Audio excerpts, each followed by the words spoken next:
naglakbay na mag-isa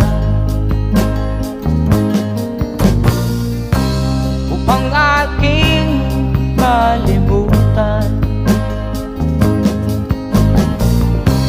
mga kaapihang dinanas. Ihahanap ng kalunasan